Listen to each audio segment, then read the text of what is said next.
समादरणीय भक्तवृन्द, हार्दिक नमन, हार्दिक प्रणाम। भक्तवृन्द, हामी अहिले यमपञ्चकको यो पावन समयमा छौँ। भक्तवृन्द, आज हामीले यहाँहरूका समक्षमा गोवर्धन पूजा, गोरु पूजा, बलि पूजा अर्थात् हली तिहार यो विषयमा यहाँहरूका समक्षमा हामी हजुरहरूलाई जानकारी दिन गइरहेका छौँ। सबैभन्दा पहिले आउनुहोस् तिथिमितिबाट प्रारम्भ गरौँ। विक्रम सम्वत 2079 साल कार्तिक महिनाको 9 गते बुधबार कार्तिक शुक्ल पक्षको प्रतिपदा तिथिका दिनमा गोवर्धन पूजा, गोरु पूजा, बलि पूजा र हली तिहार रहेको छ। भक्तवृन्द, गोवर्धन पूजा भनेको हामीले प्रकृतिको संरक्षण गर्ने र प्रकृतिको पूजा गर्ने समय हो। हामी प्रकृतिका उपासक हौँ, त्यसैले यो समय हामी गोवर्धनको पूजा भनेको प्रकृतिको पूजा हो। बताइएको छ गोवर्धनोत्सवका विषयमा प्रातर गोवर्धनम पूज्य द्यूतम चापि समाचरित भूषणीयास्तथा गावः पूज्याश्चावाह दोहनाः भनेर बताइएको छ। अर्थात् प्रतिपदाको बिहानको समयमा गोवर्धन पूजा गर्नु, विभिन्न प्रकारका खेलहरू खेल्नु, त्यसपछि गाईहरूलाई, गोरुहरूलाई, गाई एवं गोरुलाई सजाएर विभिन्न प्रकारका चन्दनहरूका शरीरमा विभिन्न चिन्हहरू, स्वस्तिकहरू बनाएर गाई एवं गोरुहरूको पूजा गर्नुपर्छ र पूजा गर्दा चित्रात्मक गोबरद्वारा निर्माण गरिएको गोवर्धन पर्वत बनाएर विधि विधानपूर्वक पूजा गर्नुपर्छ भनेर निर्णयले बताएको छ। र हामीले गोवर्धन पूजा गर्नका निम्ति यहाँहरू बिहानै उठेर स्नान गरेर नुहाएर शुद्ध पवित्र वस्त्रलाई धारण गरेर गाईको गोठमा अथवा यहाँहरूले जहाँ गाई भैँसी पाल्नुहुन्छ गोठमा गएर एउटा गोवर्धन बनाउनुहोला, गोवर्धन पर्वत बनाउनुहोला र गाईको गोबरको एउटा थुप्रो बनाएर अथवा एउटा डाँडा जस्तो, एउटा पर्वत जस्तो गाईको गोबरको थुप्राको एउटा अग्लो पर्वत जस्तो बनाउनुहोला र त्यसको वरिपरि फूलहरू राख्नुहोला, विभिन्न प्रकारका चन्दनहरूले श्रृङ्गार गर्नुहोला र त्यो पर्वतको केही बीच भागमा यहाँहरूले विभिन्न प्रकारका फूलका हाँगाबिगाहरू, पञ्चपल्लवका हाँगाहरू त्यसरी राखेर एउटा पर्वत जस्तै, एउटा डाँडा जस्तै, एउटा पहाड जस्तै निर्माण गर्नुहोला। जस्तो सम्भव छ सोही अनुसार एउटा गोबरको थुप्रोद्वारा त्यो निर्माण गर्नुहोला र यसरी गोवर्धन अथवा गोवर्धन पर्वतलाई यहाँहरूले निर्माण गरिसकेपछि त्यो गोवर्धन पर्वतको पूर्वपट्टि दीप, कलश र गणेशको स्थापना गर्नुहोला। एउटा दियो बाल्नुहोला, दीपको पूजा गर्नुहोला, भगवान कलशजीको पूजा गर्नुहोला, वरुण भगवानलाई सम्झेर कलशको पूजा गर्नुहोला अनि भगवान गणेशजीको पूजा गर्नुहोला र त्यसरी गोवर्धन पर्वतको पूर्व भागतिर दीप, कलश अनि गणेश भगवानको यसरी यहाँहरूले पूजा गर्न सक्नुहुन्छ। दियोलाई पूजा गर्नु, दियोलाई बाल्नु, दियोको मुखलाई पनि पूर्वतर्फ फर्क्याउनु अनि त्यस्तै गरी भगवान गणेशजीको मूर्ति अथवा गणेशजीलाई सम्झेर भगवान गणेशका निम्ति रातो चन्दन अक्षता दुबोले पूजा गर्नुहोला। भगवान गणेशको कलशलाई सेता अक्षता, सेतो फूलद्वारा वरुण भगवानलाई सम्झेर यहाँहरूले यसरी कलशको पूजा गर्नुहोला र यसरी पूजा गरिसके पछाडि यहाँहरूले गोवर्धनको एउटा मूर्ति अर्थात् गोवर्धन एउटा पर्वत बनाएर, गोबरको एउटा पर्वत जस्तो, पहाड जस्तो बनाएर त्यो गोवर्धन पर्वतलाई पूजा गर्नुहोला। त्यसलाई पञ्चामृतले स्नान गराउनु भनेर विधानले बताएको छ।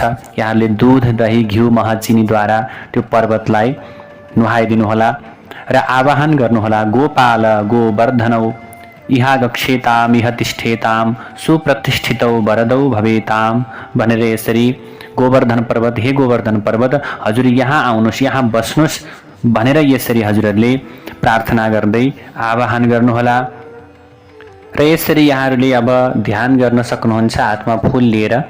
मैले यी मन्त्रहरूलाई यहाँहरूलाई स्क्रिनमा पनि राखिदिएको छु र डिस्क्रिप्सन बक्समा पनि यहाँहरूले यी मन्त्रहरूलाई हेर्न सक्नुहुनेछ र गोवर्धन पर्वतको ध्यान गर्न सक्नुहुनेछ।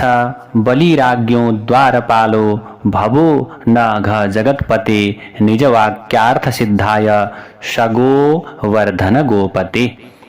बलिराज्ञो द्वारपालो भवो नघ जगतपते निज वाक्यार्थ सिद्धाय सगोवर्धन गोपते। यसरी यहाँहरूले गोवर्धन पर्वतको ध्यान गर्न सक्नुहुन्छ। फूल द्वारा फूल चढाएर र त्यस्तै गरेर यहाँहरूले जल, कुशको टुक्रा, अर्घ्य, पञ्चामृत, चन्दन, अक्षता, जौ, तिल, फूल, दुबो, विभिन्न प्रकारका पञ्चपल्लवहरू, वस्त्रहरू, कुनै कपडा अथवा ध्वजाहरू, जनै, सुपारी अनि त्यस्तै गरेर आरती गर्न सक्नुहुन्छ, धूपदीप चढाउन सक्नुहुन्छ, धूपदीप बाल्न सक्नुहुनेछ र त्यसपछि नैवेद्य यसरी अर्पण गरेर गोवर्धन पर्वतलाई विधिपूर्वक यहाँहरूले पूजा गर्नुहोला।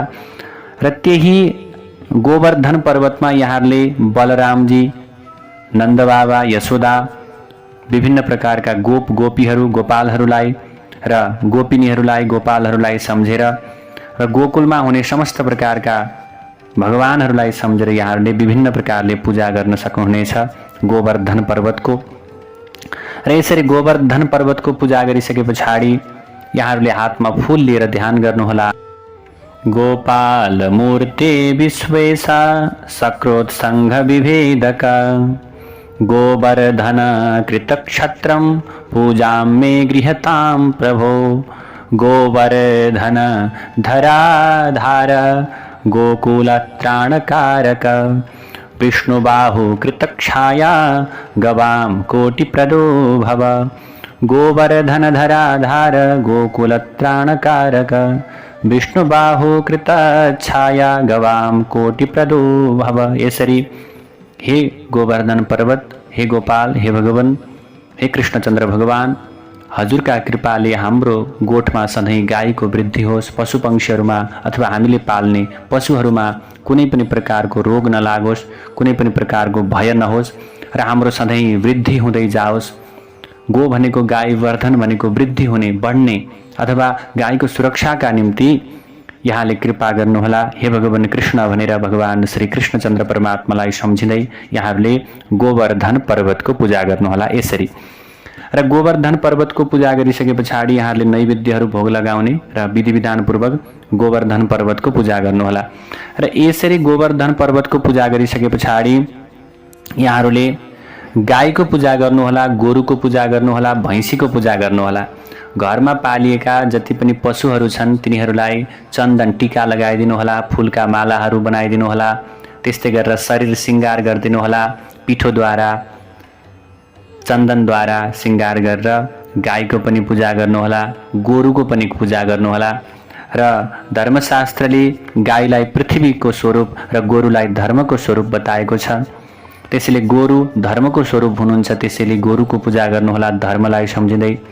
त्यस्तै गरेर गाईका रूपमा पृथ्वी माता हुनुहुन्छ, पृथ्वी आमालाई सम्झेर गाईलाई पूजा गर्नुहोला। यसरी यहाँहरूले विधि विधानपूर्वक गाई, गोरु, भैँसी यहाँहरूले पालेका पशुहरूलाई पूजा गर्नुहोला। मिठा मिठा खानेकुराहरू दिनुहोला, फुलका मालाहरू, चन्दनहरू यसरी लगाएर सम्मान गर्नुहोला। र यहाँहरूले खेत जोत्ने हलो अथवा खेत जोत्ने प्रकारका वस्तुहरूको पनि पूजा गर्न सक्नुहुनेछ। र विशेष गरी हली तिहार भनेर बताइएको छ। हाम्रो घरमा जसले कृषि कर्म गर्नुहुन्छ, जो कृषक कृषि कर्म गर्नका निम्ति हामीलाई सहयोग गर्नुहुन्छ, त्यस्ता प्रकारका व्यक्तिहरू जोद्वारा हामी पालिएका छौँ, कृषि कर्म गराइदिने त्यस्ता प्रकारका व्यक्तिहरू, हाम्रो घरमा जोत्ने खन्ने सबै प्रकारका व्यक्तिहरूलाई पनि यो सम्मान गर्ने दिन हो। र आज सबै प्रकारका कर्मचारीहरू, यहाँहरूको व्यवसायमा हुने कर्मचारीहरूको पनि सम्मान गर्ने यो आजको विशेष पर्व हो। र यसरी यहाँहरूले पूजा गरिसके पछाडि अब तोरणको पूजा गर्नुपर्ने हुन्छ। अब के भनेर बताइएको छ भने अब ततो पराण्ढ समये पूर्वस्याम दिशि भारत मार्गपालिम प्रबध्नीयात् तुङ्गे स्तम्भे थ पादपे कुशकासमयीं दिव्यां लम्बकैर्बहुभिर्मुने दर्शयित्वा गजानश्वान् सायमस्यास्थले नयत्। यसरी बताइएको छ। अर्थात् प्रतिपदाको दिनमा गोवर्धनको पूजा गरिसकेपछि यहाँहरूले अब हुन त यहाँ अपराह्न कालमा गर्नु भनेर बताइएको छ, तर पनि हामीले यो कर्म बिहानमै गर्न सक्छौँ। बाब्याका कुशका विभिन्न तोरणहरू बाटेर ती तोरणहरूलाई रुखहरूमा आफ्नो गोठबाट बाटो कटाएर पारीसम्म आफ्नो घरबाट यसरी तोरण तार्ने काम गर्नुपर्छ। तोरण बाँध्ने मार्गपाली भनेर भनिन्छ।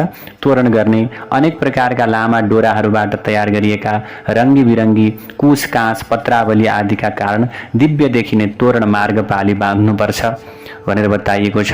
यहाँले तोरण बाट्नुहोला, तोरणमा फुल उन्नुहोला, दुबो पञ्चपल्लवहरू उन्न सक्नुहुन्छ। विभिन्न प्रकारका रङ्गी बिरङ्गी ध्वजा पताका फुलहरू उनेर यहाँले त्यो तोरणलाई गोठबाट अलिक पर रहेको गोठमा एउटा डोरी बान्नुहोस्।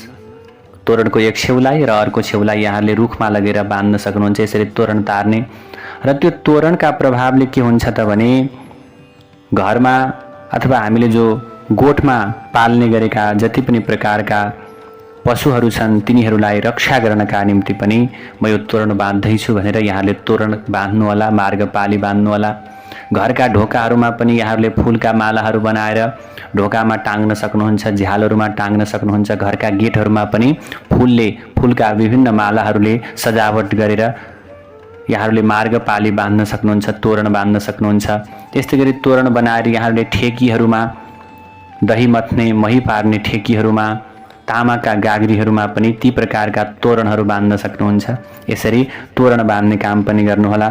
र यो तोरण बाँध्ने बेलामा भन्नुपर्छ मार्गपाली नमस्तेस्तु सर्वलोक सुखप्रदे विधेयि पुत्रदाराध्यैहि पुनरेहि व्रतश्यमे। यसरी सबैलाई सुख प्रदान गर्ने हे मार्गपाली तिमीलाई नमस्कार छ। मेरा पुत्र स्त्री र सेवकहरूद्वारा गरिएको यो व्रतलाई पूर्ण गर्न तिमी आऊ। यसरी प्रार्थना गरेर त्यो तोरण मार्गपालीलाई बाँध्नुपर्छ। र यसरी त्यो मार्गपालीका माध्यमद्वारा के हुन्छ त भने विशेष गरेर गोठको रक्षा हुन्छ र हाम्रो पनि रक्षा हुन्छ। यसरी यहाँहरूले सोही प्रकारको कर्म गर्नुहोला। र यसरी यहाँहरूले गोवर्धन पर्वतको पूजा गर्ने र तोरणहरू बाट्ने काम अथवा तोरणहरू बाँध्ने तोरणहरू तार्ने काम गरिसके पछाडि अब विशेष गरी यहाँहरूले अब साँझको समय बलिराजाको पूजा गर्नुपर्छ भनेर बताइएको छ। अब यो प्रचलन भारतमा अझ धेरै छ। यहाँहरूले साँझको समयमा आफ्नो आँगनमा अथवा तुलसीको मठमा बलिराजालाई सम्झेर यहाँहरूले रङ्गबलीहरू निर्माण गरेर रङ्गोलीहरू निर्माण गरेर अथवा बलिराजाको एउटा मूर्ति जस्तो बनाएर अथवा चित्र बनाएर यहाँहरूले पूजा गर्न सक्नुहुनेछ। अब के बताइएको छ भने रातमा सबै कार्य गरिसकेपछि मङ्गलमय मण्डप बनाएर त्यहाँ भूमिमा गएर भुइँमा बलिराजाको पूजा गर्नुपर्छ। 5 थरी रङ प्रयोग गरेर दैत्यराज बलिको चित्र तयार गरेर घरको माझमा अथवा आँगनको माझमा तुलसीको मठ नजिकै यसरी बलिराजाको पूजा गर्नु र बलिराजाको स्थापना गरेर पूजा गर्नुपर्छ। बलिराज नमस्तुभ्यं दैत्य दानव वन्दित इन्द्र शत्रु मरा राते विष्णु सान्निध्यदो भव भनेर यसरी पूजा गर्न सकिन्छ। अब विशेष गरी दैत्य र दानवहरूबाट पूजा गरिएका हे बलिराज हजुरलाई नमस्कार छ। देवताहरूका शत्रु र इन्द्र महाराजका प्रबल शत्रु हे बलिराज म हजुरको पूजा गरिरहेको छु। म माथि प्रसन्न भएर भगवान नारायणको समीपमा पुर्याइदिनुहोस् भनेर बताइएको छ। र यो दिनमा हामीले बलिराजालाई अथवा भैली खेल्न देउसी खेल्न आएका व्यक्तिहरूलाई हामी त्यसै आएनौँ बलिराजाले पठाएको भन्ने विभिन्न प्रकारका जो गीतहरू गाउने भैली गाउने प्रचलन छ त्यस्ता प्रकारका भैलीहरूलाई देउसी खेल्न आउने व्यक्तिहरूलाई पनि केही दान दिनुहोला। र के भनिएको छ भने बलिम उद्दिश्य दीयन्ते दानानि गुरुनन्दन यानि तान्य क्षणा याहुर मयैवं सम्प्रदर्शितम भनेर बताइएको छ। मयैव सम्प्रदर्शितम भन्नाले अब यहाँ के बताइएको छ भने बलिलाई दिने उद्देश्यले जति दान दिइन्छ ती अक्षय हुन्छ भन्ने कुरा भगवान आफै स्वयं बताउनु भएको छ। ती दानहरू अक्षय हुन्छन्। त्यसैले यहाँहरूले यो प्रकारको कर्म गर्न सक्नुहुनेछ। र बलि पूजा बलिराजालाई सम्झेर साँझमा यहाँहरूले घरमा दीपहरू बाल्ने मैनबत्तीहरू माटाका दियोहरू झिलिमिली बत्तीहरू बालेर यसरी बलिराजाको पूजनोत्सव पनि यहाँहरूले मनाउन सक्नुहुनेछ। र भक्तवृन्द यहाँहरूका कुनै जिज्ञासाहरू छन् भने पनि यहाँहरूले कमेन्ट बक्समा कमेन्ट गर्नुहोला र यहाँहरूको सल्लाह सुझाव र प्रतिक्रियाको पनि हामी अपेक्षा गर्दछौँ। र त्यस्तै गरी यहाँहरूले कुन ठाउँ र स्थानबाट हेर्दै हुनुहुन्छ यो विषयमा पनि यहाँहरूले कमेन्ट गर्न सक्नुहुनेछ। आजका निम्ति यति नै। भोलि फेरि हामी अन्य नयाँ विषयहरूका साथमा यहाँहरूका समक्षमा उपस्थित हुनेछौँ। जय श्रीमन्नारायण।